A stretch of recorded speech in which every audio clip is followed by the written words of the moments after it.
Hi there and welcome to this Junior's Gasoline Alley, where today we're doing an oil change on this 2020 GMC Sierra. This is a Sierra with the 2.7 liter 4-cylinder turbo engine. And so in this video, I'm going to show you what's required to do the oil change on this 4-cylinder turbo engine for 2019 plus GMC Sierras and Chevy Silverados. Now, before we dive into the actual project itself, here are all the tools and items that you're going to need. So starting off, you're going to need 6 quarts of some 5W30 full synthetic with the Dextos 1 classification. That's the GM approved type of oil. Pennzoil is going to work great. So 5 quart and the 6th that you'll need. You'll also need a oil filter. I like these Wix filters. There's a few great ones out there as well. And then something you might not expect, but you're going to need a replacement drain plug. Drain plugs on these trucks are plastic with an O-ring, so you can replace the O-ring or just replace the whole thing, and a specific tool that comes with it. Because I expect you may not have known that, I'm going to have this stuff linked down in the description below. While we're at it, we're also going to need a way to cleanly get the oil out. So a nice oil pan for it to drain into, a filler, a funnel for the filler of the oil, some rags because that's always helpful, and then a ratchet with a oil filter wrench. A few different flavors out there. I really like this kind, so I'll have that linked down below as well. Now, because of the relatively high ground clearance, most likely you will not need to lift your truck. But if you do, make sure you watch a video on how to do that safely. But with the truck at its regular height, you're going to want to make sure it's parked on a level, flat ground. Make sure the parking brake is on. And then, of course, the first thing we need to do is find the hood latch and just go ahead and open that up. Because make sure that you get all the oil out of the engine. You'll need to go ahead and take the oil fill cap off. Now, looking in the engine bay, you can see here our dipstick is that one in yellow. That's what we're going to use to check to make sure we filled it up enough. And then here is going to be our oil cap. Now, I like to take these off, put this in a safe section to the side, and then that's going to allow the engine to vent when you pull the oil out of it down below. All right, and now we've crawled under the car. We've got all of our stuff with us. Our oil filter, that's going to need to come. The oil filter wrench, some rags, because pretty much every time you do a oil change, you're going to have something. And then, of course, we've got our replacement plug. Now, the reason behind having this replacement plug is because the plug itself is plastic on the bottom of your oil pan. So you can see it right there, and those eagle-eyed versions of you will notice that it's actually leaking a little bit of oil.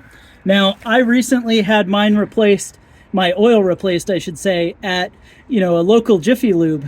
And because they didn't replace the O-ring or this drain plug, it's been leaking. And, well, I've been finding spots of oil underneath my truck, and it's making me pay for an oil change twice. It's one of those adages, if you want it done right, do it yourself. So these guys are crucial. Don't reuse it. At least get either a replace O-ring or replace the whole plastic valve itself.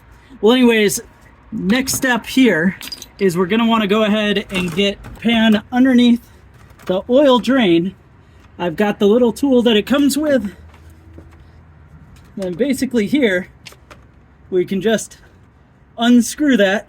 You can see you get a little bit of oil on you, so it's not required, but having a set of gloves is a helpful thing. And now while that's draining the remaining, let's go ahead, just flip here to where you can see our oil filter. So as you can see, this was done on 11/9/22.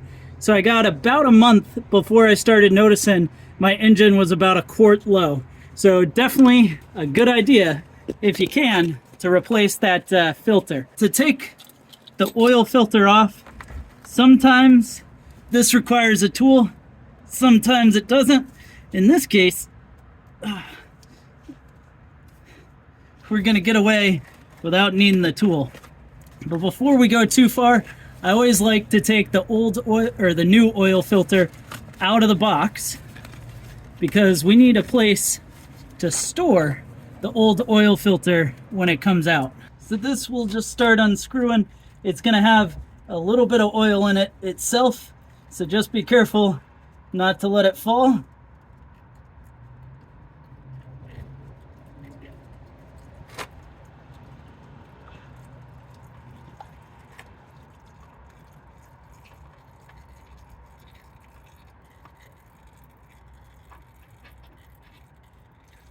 So take that out.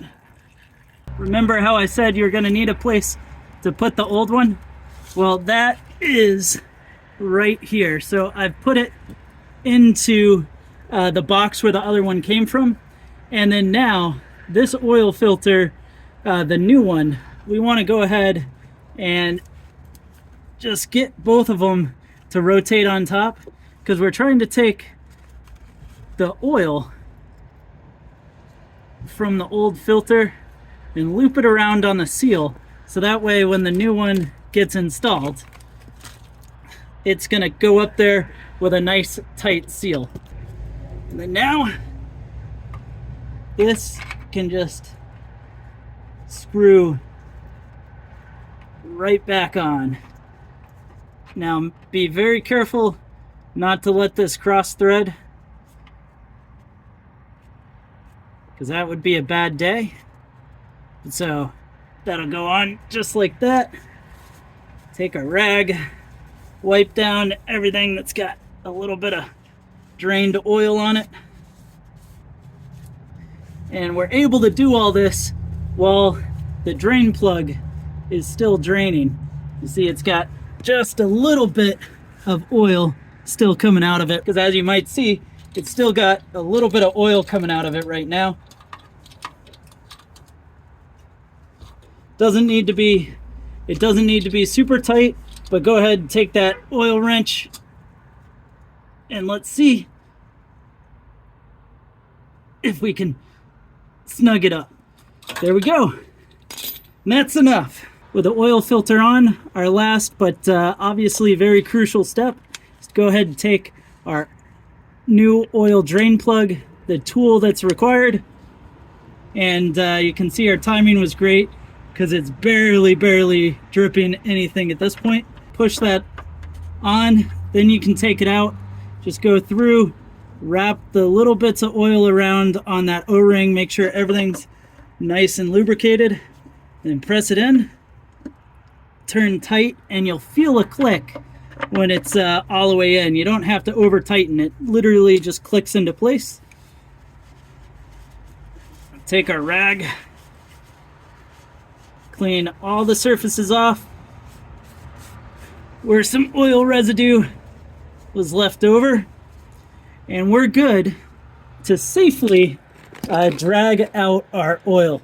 So you can see that pan, this is a 6-quart pan, and the engine was 6 quarts, so it's going to be really important that we be careful since it's basically overfilled. All right, so congratulations.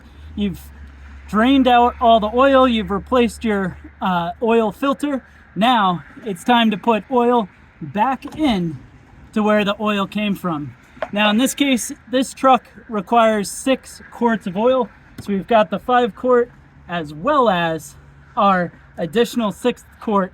And if you're better than me, you probably can do it without a funnel, but I much prefer to be a bit safe, because that oil change place I took it to got oil everywhere. So let's go ahead, just crack open our synthetic oil, and we'll just start to pour it right in as I spill a little. That's what I get for sharing some shade. And I'll show you, you do have to be a little bit careful, because if you fill up too quick, you'll see that oil starts to come up through the funnel, and you don't want it to overflow. So just take your time and fill slowly. All right, and so the first 5 quarts are in. Now, the spec does say that you're gonna put in 6 quarts. However, with any oil change on a used engine, there's a little bit of oil that's left remaining.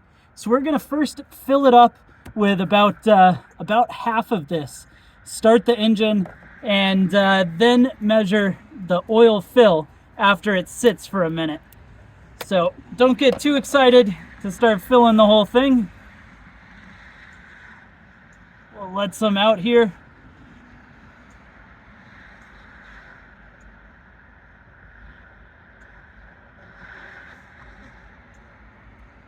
And you can check how much you put in, because on the side it's got this little fill line, and so right now we've put in about a third of this.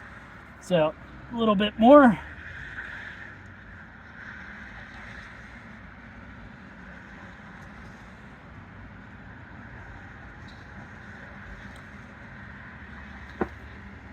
Yeah, and that looks about right. And now, because we filled it up with 5.5 quarts, we need to start the engine, let it run for a second, and check oil fill level after that. So we'll take our funnel out, just put that on a nice cloth, that way it's not gonna leak oil anywhere, and then take your cover or your cap and go ahead and place that on. Never ever start your engine without that on. Now that we're in the truck, all we're gonna need to do is just give it a start. We just want to start it up long enough to verify that we're going to get some oil pressure, which this should go ahead and let us know. So it does the full sweep of the gauges. We've got oil pressure, which is great. And then on our steering wheel, let's go ahead and get rid of that hood open warning. Of course, we're not driving anywhere. And then just scroll down to where you find your oil life. And so all we need to do to clear that out is press and hold the center wheel. So we'll press and hold it, and boom, right back to 100%. We have reset the oil change light, and it's time to make sure that we've got enough oil in the engine. So now we're gonna need to check the oil fill level. So go ahead and grab your rags, pull one off here, and then down here, this yellow handle brings out your dipstick. Now the dipstick itself, on the end, that's where we're gonna have our reading. So I'll clean this off, make sure it's nice and clean, and then we'll slide that right back into place. Wait a couple of seconds to make sure that it gets filled with oil, and let's pull this puppy out and see where our oil fill level is. So if you take a look, see that oil fill? Basically from the bottom line to the top line, that is equivalent to 1 quart of oil in your engine. And as we can see here, it's just a little below 3/4 full. So it does mean that we ought to put some extra oil in. So we'll drop that guy down, take off the cap to our oil fill, put that to the side. Funnel in, and let's go ahead and add about 1/4 more of this 1 quart jug. Do that. Maybe you can see there, we've got just a little more to dump in.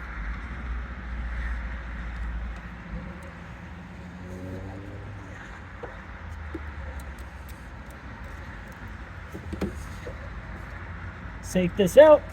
Boom. I leaked a little oil. I should have known better.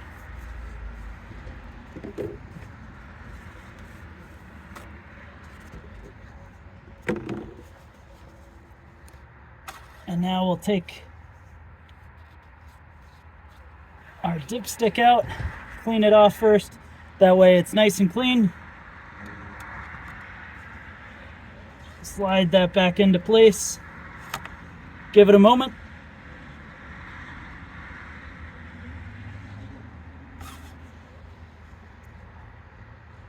Whew. Perfection. Just below the very top.